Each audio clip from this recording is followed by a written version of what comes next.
अमीर जिस काम से बनते हैं हमें उसी काम से नफरत है। अमीर बनने का एकमात्र फार्मूला है, आपको कुछ ना कुछ बेचना पड़ेगा। अमिताभ बच्चन नवरत्न तेल बेच के 10 फिल्मों में जितना पैसा नहीं कमाता उतना नवरत्न तेल में कमाता है। 50 फिल्मों से जितना रुपया नहीं कमाया उतना बिनानी सीमेंट को बेच के कमाया। बेचे बिना नहीं कोई हो सकता। सचिन तेंदुलकर ने boost is the secret of my energy.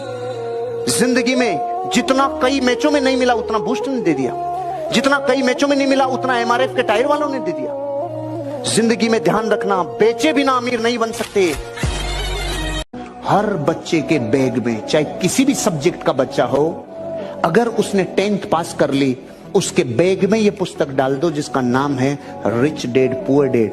ये बुक पढ़ने के बाद मां कसम मैं आपको एक चीज कहता हूं, आप भारत के 130 करोड़ लोगों से अलग सोचने लग जाओगे। डायरेक्शन अलग हो जाएगा, आप व्यक्ति अलग हो जाओगे। आपको फाइनेंशियल एजुकेशन लेनी होगी और ये एजुकेशन लेने के बाद मैं आपको एक चीज कह सकता हूं, आपके भीतर वो आदमी पैदा होगा जो एंटरप्रेन्योर होगा। आप अभी नॉर्मल इंसान हो और अमीर बनना चाहते हो, अभी अमीर नहीं हो, बनना अमीर चाहते हो, तो 2 बिंदु मिल गए, ए गरीब, बी अमीर।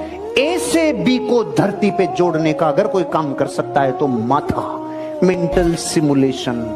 ये मेंटल सिमुलेशन से धरती के सारे गरीब अमीर बने, सारे नाकामयाब लोग कामयाब हुए। तो इस ए से बे के बीच में जो रास्ता बना है ना, वो ये काम करता है जोड़ने का, जो आपको स्वांग कराता है। स्वांग समझते हैं? हुआ नहीं।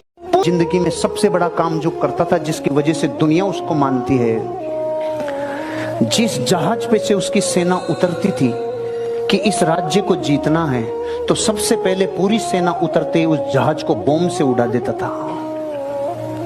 समझ में आया? इसका मतलब वापस जाने के रास्ते बंद। अब इस राज्य को जीतने के अलावा कोई जरिया नहीं है। इसलिए सिकंदर 5-5 हजार लोगों के साथ भी 50,000 की सेनाओं को हराया है, क्योंकि 5,000 को पता है मर जा, इसके अलावा कुछ नहीं है पीछे, तो इसी में रुल जा। इसलिए जीतते हैं। और अपन 70 रास्ते खोल के रखते हैं ना, इसलिए नुकसान होता है। एक टेबल लेना, दुनिया के 15 महान लोगों के फोटोग्राफ रखना जो आपको महान लगते हैं। अमिताभ बच्चन, ऋतिक रोशन, कैटरीना, करीना और नए आगे तो आप रख लेना जितने को आप जानते हो, 15। एक फोटो आपकी भी रखना। कितनी हो गई? अब अपने बच्चे को बुला के पूछना, इधर आ, बड़ा हो के इनमें से किसकी तरह बनना चाहता है। वो 15 में से किधर भी अंगुली रख सकता है, लेकिन एक फोटो की तरफ झांकेगा भी नहीं। और वो फोटो किसकी है मैं बताऊंगा नहीं। मैं दुश्मनी क्यों लूं? क्योंकि आपको पता है वो फोटो। ये बात हंसी मजाक की हो सकती है, लेकिन जिसके जमीर पे चोट लगती है ना, इतना काफी है कि ज्ञान तो थोता पूरी दुनिया में ढोल के आ जाते हो। और बच्चा कह रहा, बापू कुछ भी बन जाऊं तेरे जैसा नहीं बनूंगा। वो सिर्फ एक वजह से कह रहा है, क्योंकि बापू में एक बीमारी अंदर तक घुस गई। उसका नाम है अक्रेशिया, जो निकम्मेपन को जन्म देती है। कोई भी व्यक्ति ऐसी बात बोले जो आपके गोल ओरिएंटेड नहीं हो, मतलब वो बात आपकी जिंदगी के लक्ष्य से जुदा हो, तो सबसे पहले ना की दीवार खड़ी करो।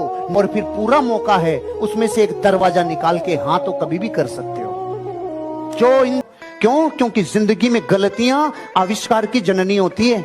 अगर एक वैज्ञानिक गलतियां नहीं करता तो हवाई जहाज नहीं बनता। अगर ये 10,000 बार फेल होने की गलती नहीं करता तो एडिसन से बल्ब नहीं बनता। आप अपनी जिंदगी में गलतियां करोगे तो ही सीखोगे, क्योंकि ट्रायल एंड एरर इसी सिद्धांत पे पर्सनल R&D होती है, इसी पे विज्ञान टिकी है, इसी पे मेडिकल साइंस टिकी है, इसी पे वैज्ञानिक प्रयोग टिके हैं। इसलिए आप अपनी जिंदगी में ध्यान रखना, अपनी लाइफ में अपने ऊपर मूर्ख का ठप्पा मत लगाना। गलतियां, भूलें ये सबसे होती है, अपने आप को ऊपर उठा जाओ। अब